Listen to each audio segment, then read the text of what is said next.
There is a conference room on the second floor of a hotel in the White Mountains of New Hampshire that most of the people who pass through it today have no idea they are standing in.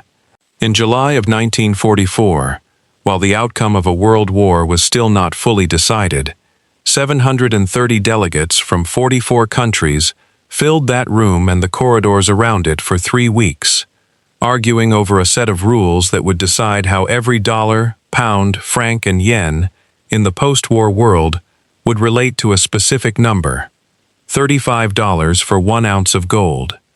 Most of the men in that room believed they were building a system that would prevent the currency wars and the competitive devaluations that had helped drag the world into depression and then into war.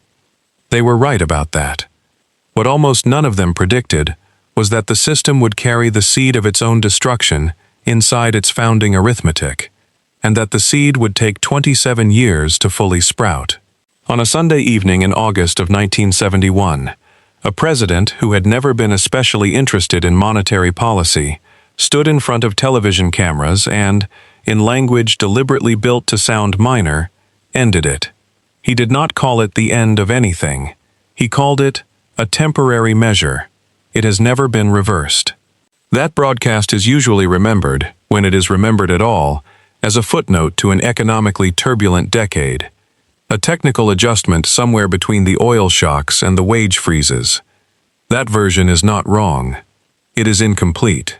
The decision made in a cabin at Camp David that weekend was not a technical adjustment. It was the final move in a mathematical trap that had been visible to at least one economist a full decade earlier, ignored by the people who could have acted on the warning, and then resolved, not through reform, but through a phone call, a television broadcast, and a promise that nobody ever intended to keep. To understand why the gold standard had to die, you have to go back to that hotel in New Hampshire, and to a rivalry between two men who each thought they knew how to build a currency system that could survive the peace. The two men were John Maynard Keynes, representing an exhausted and nearly bankrupt Britain, and Harry Dexter White, a Treasury official representing a United States that had emerged from the war holding roughly 2/3 of the world's monetary gold. Keynes wanted an international clearing union built around a synthetic reserve currency, something outside any single nation's control. White wanted the dollar itself to be the anchor, backed by American gold, with every other currency pegged to the dollar and the dollar alone pegged to gold. White won, for the simplest reason imaginable. The United States held the gold and the leverage, and Britain, still rationing bread, was in no position to argue. The system that emerged from those 3 weeks put one national currency at the center of the entire post-war economy and asked the rest of the world to trust that the country issuing it would manage that trust responsibly, forever. Nobody in the room used the word forever. Everybody in the room behaved as though it was implied. The mechanics agreed at Bretton Woods were, on their own terms, elegant. The United States would fix the dollar at $35 per ounce of gold and stand ready to convert dollars held by foreign central banks into gold at that rate, on request. Every other member currency would then be pegged to the dollar, within a narrow band, and would adjust that peg only with the approval of the newly created International Monetary Fund, an institution built at that same conference specifically to police the system and lend reserves to countries under short-term pressure. The World Bank, its sister institution, was built at the same 3 weeks of meetings to fund post-war reconstruction. Both still exist. Both still carry, in their charters, the assumptions of a monetary order that stopped functioning within 30 years of their founding. The elegance of the design depended on one condition nobody wrote into the agreement as an explicit rule: that the volume of dollars the United States sent into the world would stay in some rough proportion to the volume of gold sitting in American vaults. Nothing in the Bretton Woods text required that proportion to hold. It was assumed, the way a builder assumes a foundation will bear the load of a house nobody has designed yet. For roughly 15 years, the arrangement worked close to as designed. The Marshall Plan sent dollars into a devastated Europe to rebuild factories and ports, and those dollars, once spent, did not vanish. They accumulated in the vaults of European and Japanese central banks as reserves, redeemable in theory, for American gold at the fixed rate. This was, on paper, simply the system functioning. Underneath, it was something else.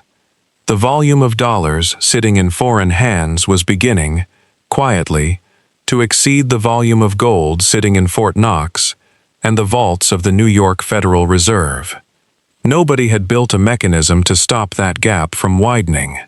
Nobody had really believed, in 1944, that it would need one. The economist who worked out where this was going was a Belgian-born professor at Yale named Robert Triffin, and in October of 1960, he told the United States Congress something that almost nobody in Washington wanted to hear. The dollar's role as the world's reserve currency required the United States to keep sending dollars abroad, through aid, through military spending, through the ordinary conduct of running a trade deficit, because that outflow was how the rest of the world obtained the reserves it needed to conduct trade and back its own currencies.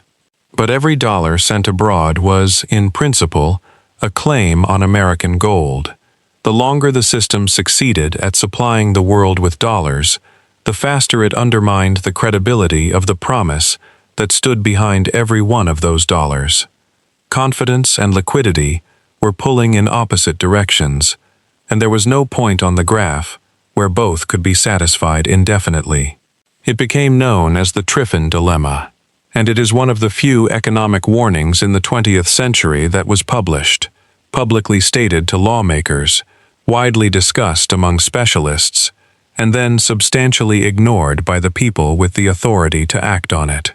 Triffin's proposed fix, a genuinely international reserve asset, administered jointly rather than issued by a single nation with its own domestic political pressures, was, in its essential shape, the same solution Keynes had lost the argument over back in 1944. Congress heard the testimony, filed it, and did not restructure the system. The dollar kept flowing outward. The gold did not flow inward to match it. Every year the imbalance widened was a year in which the eventual reckoning grew larger, and every year it was not addressed was a year in which addressing it would have cost the officials in office at the time a measure of domestic political pain they were not prepared to spend. The first serious sign that Triffin was right arrived not in Washington but in London. By 1960, American gold reserves had fallen enough, relative to the dollars circulating abroad, that speculators began testing the peg on the open market, and in October of that year, the price of gold briefly spiked well above the official $35 rate. 8 central banks, the United States, Britain, West Germany, France, Italy, Belgium, the Netherlands, and Switzerland, responded in 1961 by forming what became known as the London Gold Pool, a coordinated arrangement to sell gold onto the open market whenever the price threatened to rise above the official rate, and to buy it back when the price softened, keeping the peg intact through direct intervention rather than through any change to the underlying imbalance. It worked, for a while, in the narrow sense that the price held. It worked the way propping up a wall works, while the foundation underneath it continues to erode. Each member of the pool contributed gold in proportion to its reserves and absorbed losses in the same proportion, which meant the United States was, in effect, asking its allies to spend down their own gold to defend a price that existed primarily to protect confidence in a currency none of them issued. France's contribution to the pool was, from the beginning, a subject of domestic argument inside the French finance ministry, precisely because French officials could see what the arithmetic implied, that they were selling a scarce, finite asset to prop up an increasingly abundant one, indefinitely, with no exit clause. One head of state watched this arrangement and did not like what he saw. Charles de Gaulle had never fully trusted the post-war dollar system, and in February of 1965, at a press conference in Paris, He said openly what central bankers had mostly confined to closed meetings, that the dollar's privileged position allowed the United States to run deficits and finance them by printing the world's reserve currency, a privilege no other nation possessed. France, under de Gaulle's direction, began converting its dollar holdings into gold at the official window and, according to widely reported accounts of the period, dispatched a French naval vessel to New York to collect a portion of it. Whether or not every detail of that story has been rendered with complete precision in the retelling, the underlying fact is not in dispute and is documented in the balance of payments records of the period. France redeemed dollars for gold at a scale meant to make a point, and the point was received in Washington. The strain showed up first in ordinary diplomatic language that, read carefully, was not ordinary at all. Central bank governors from the pool countries met regularly in Basel, Switzerland, at the Bank for International Settlements, and the communiques released after those meetings grew steadily more careful through the mid-1960s, reaffirming commitment to the $35 price in language that, the more often it needed repeating, sounded less like confidence and more like a group of men trying to convince themselves, as much as anyone reading the statement. Confidence that requires public reaffirmation on a recurring schedule is confidence already in question. By 1968, the London gold pool was defending a price that fewer and fewer participants believed was sustainable, and in March of that year, after a run on gold driven by mounting doubt, the pool collapsed. The 8-nation arrangement was replaced with a 2-tier system, an official rate for transactions between governments and central banks, and a floating free market rate for everyone else, which was, in effect, an admission that the single fixed price could no longer be defended on the open market.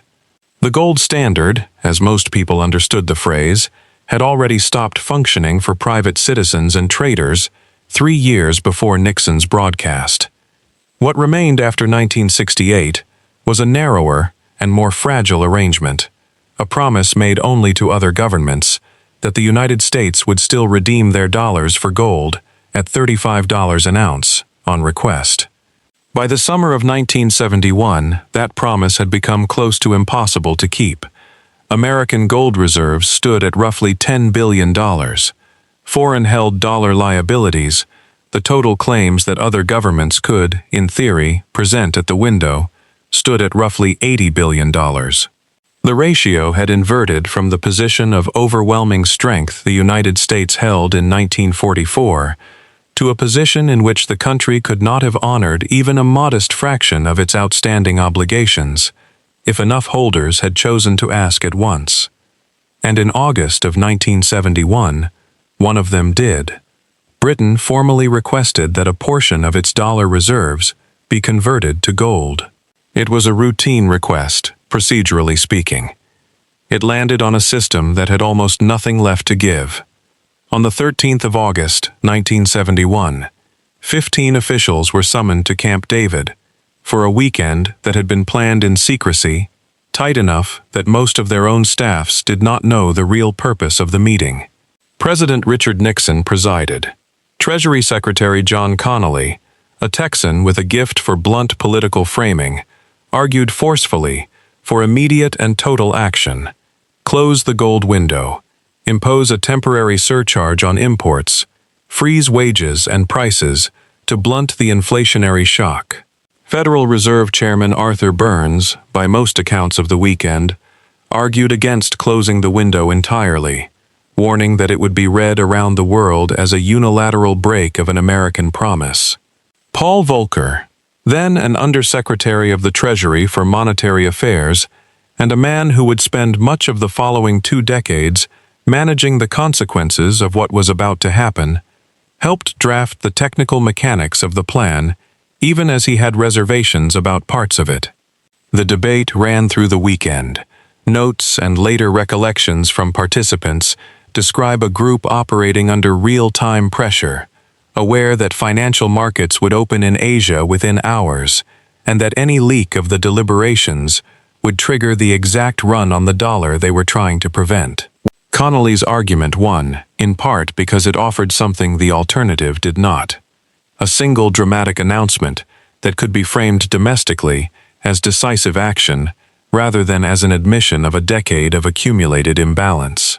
A slower, negotiated unwinding of the dollar's gold peg, the kind Arthur Burns had favored, would have required months of coordination with allied governments, any one of which could have leaked the plan and triggered the very run it was meant to avoid.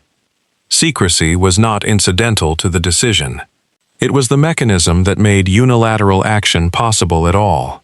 On Sunday evening, August 15, 1971, Nixon interrupted regularly scheduled television programming to address the country. He announced a 90-day freeze on wages and prices. He announced a 10% surcharge on imports.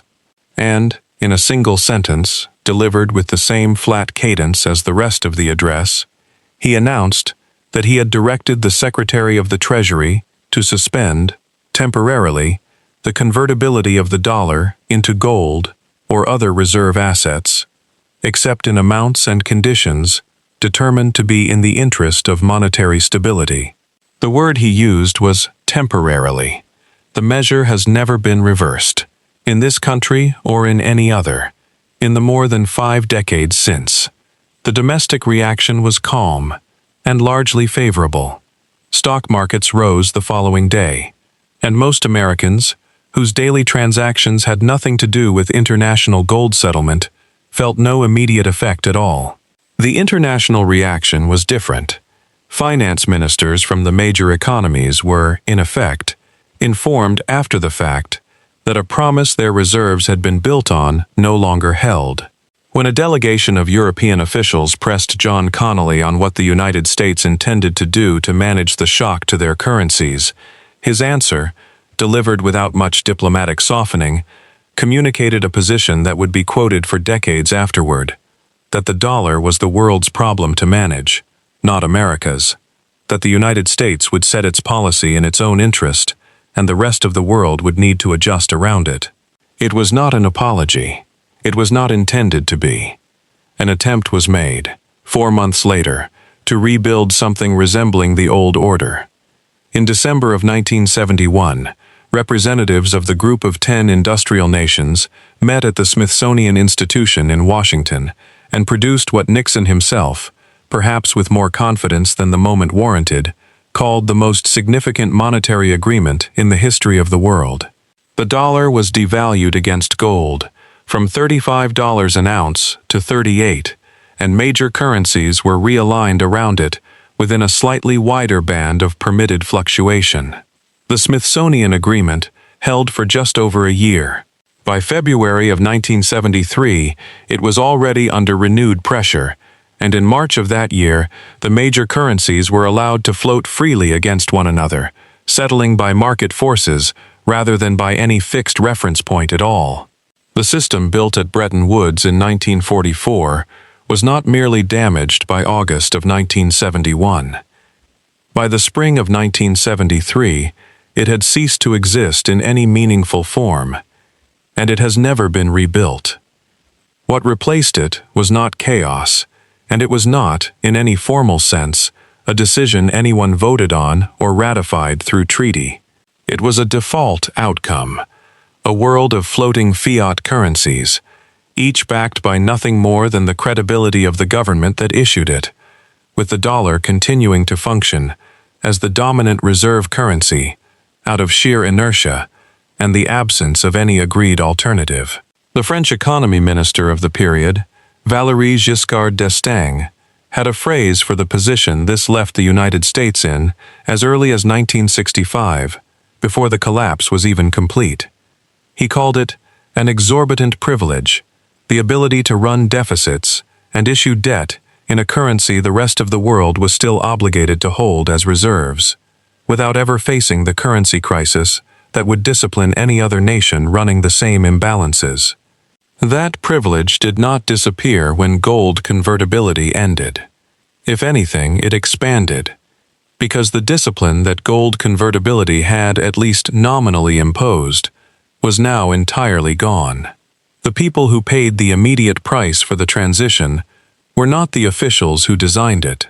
Within 2 years of the Nixon shock, the price of gold on the newly freed market had climbed well past $100 an ounce, more than triple the old official rate, and by the end of the decade, it would exceed 800.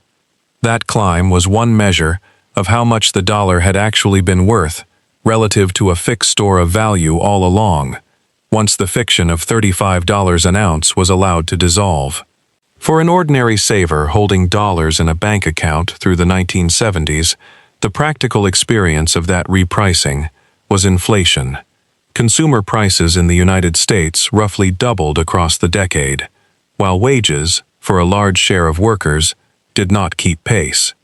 The combination of that inflation with the oil shocks of 1973 and 1979, themselves partly a response by oil-exporting nations to a dollar that was worth measurably less than it had been when their contracts were priced, produced a decade economists came to call stagflation, rising prices and stagnant growth occurring together, a combination the economic models of the period had mostly assumed could not happen at the same time. There was a second, quieter mechanism working alongside the inflation, and it deserves its own attention because it shows how deliberately the new arrangement was reinforced once it existed. Oil, throughout this period, was priced and sold internationally in dollars. A cheaper dollar meant oil-exporting nations were receiving less real purchasing power for every barrel they sold, and by 1973, the members of the Organization of the Petroleum Exporting Countries were openly discussing that erosion as one grievance among several.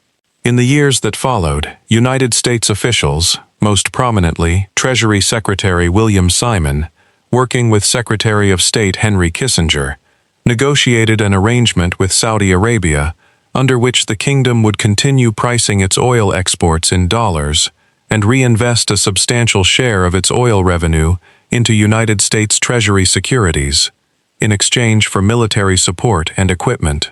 The arrangement was never published as a single signed treaty available for public inspection, and its precise terms remain a subject of historical reconstruction rather than full public record, but its effect is not contested.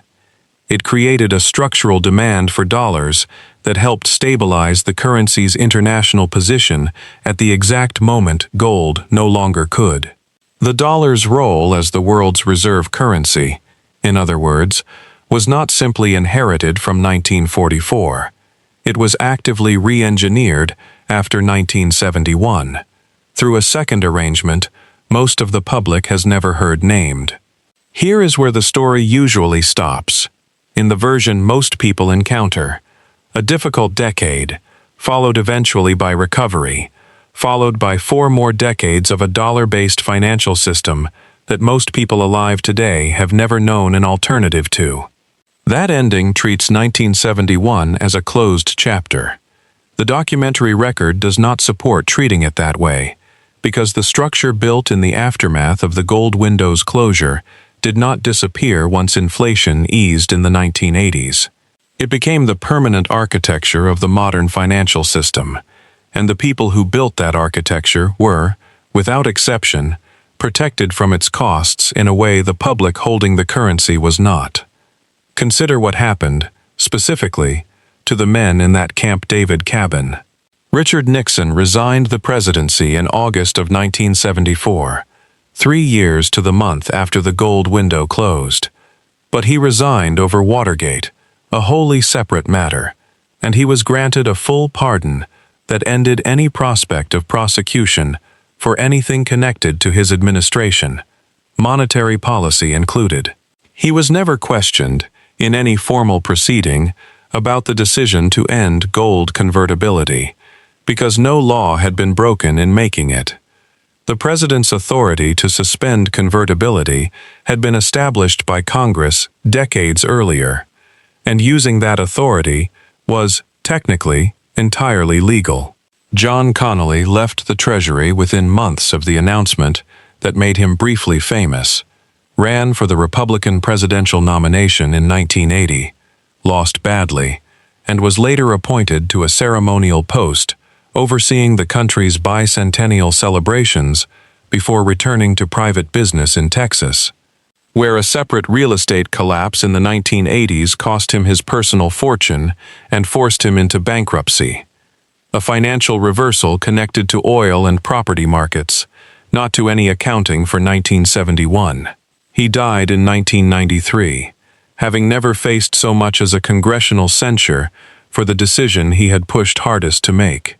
The sentence most associated with his name from that period, his blunt reply to Allied finance ministers about whose problem the dollar now was, followed him for the rest of his career, cited approvingly by some as candor, and cited by others as the clearest single admission of how the new arrangement was actually going to be run. Both readings agree on the underlying fact. Nobody in that room believed, even in 1971, that the burden of the adjustment was going to fall evenly. Arthur Burns remained chairman of the Federal Reserve for 5 more years after the gold window closed, presided over some of the worst inflation in American history during that tenure, and was appointed by the next administration to serve as United States ambassador to West Germany. Paul Volcker, who helped draft the mechanics of the 1971 decision, went on to become Federal Reserve Chairman himself in 1979, where he is remembered, accurately, for the aggressive interest rate increases that finally broke the inflation the 1970s had produced. No congressional inquiry into the decision to close the gold window was ever convened. No consent decree, no settlement, no finding of any kind was ever entered against any official involved. There was nothing to prosecute because nothing illegal had occurred, and that is precisely the point. The system had been built with enough legal latitude that its architects never needed to break a rule to dismantle, in a single weekend, an arrangement 44 nations had spent 3 weeks constructing in 1944. Robert Triffin, the economist whose 1960 testimony had described exactly this outcome more than a decade in advance, lived to see his warning vindicated in full, and he received for it neither compensation nor formal recognition from the government whose Congress had heard him and moved on.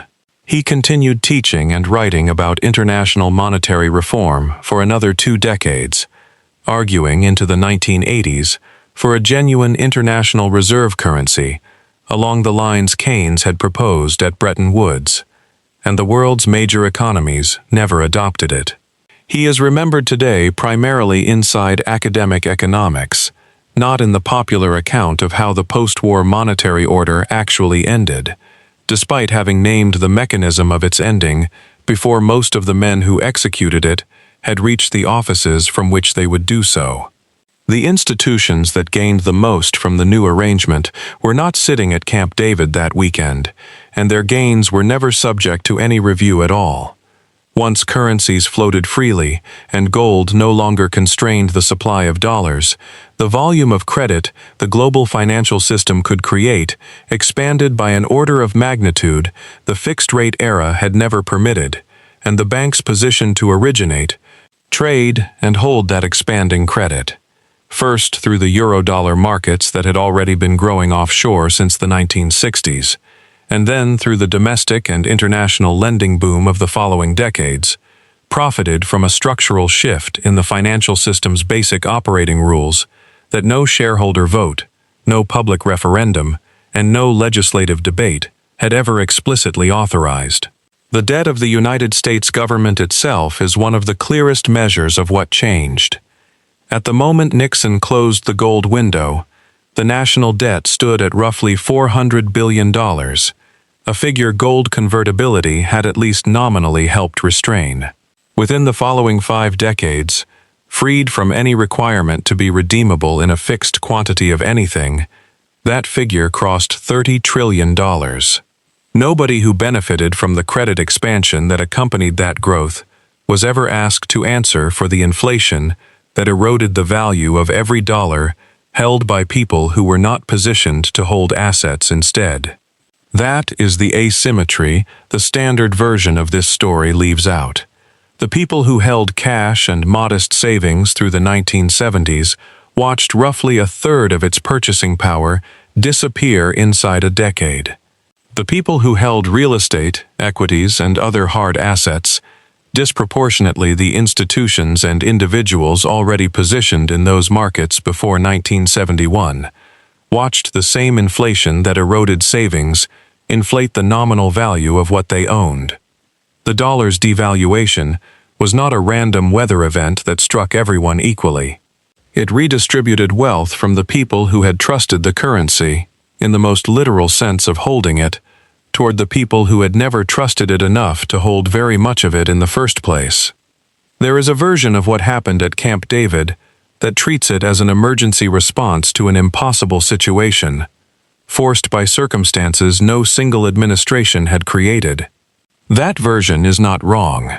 The imbalance Triffin identified in 1960 had been building for over a decade before Nixon ever took office, and no administration, Kennedy's, Johnson's, or Nixon's, had been willing to accept the domestic economic pain that a genuine correction, rather than a suspension, would have required.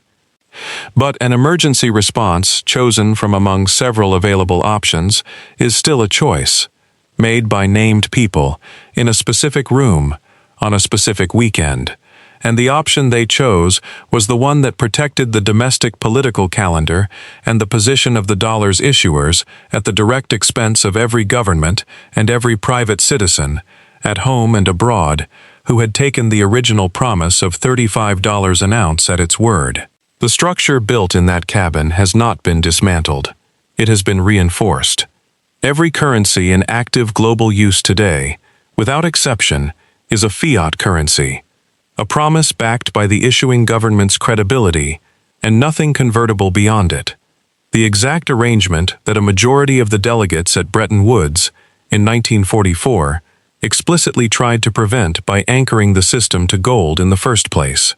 The dollar remains the dominant reserve currency of the international system more than 50 years after the promise that once stood behind it was suspended, not because that promise was ever restored, but because no alternative arrangement has ever achieved the coordination that gold once provided, almost by accident, simply by existing as a physical object nobody's government could print more of.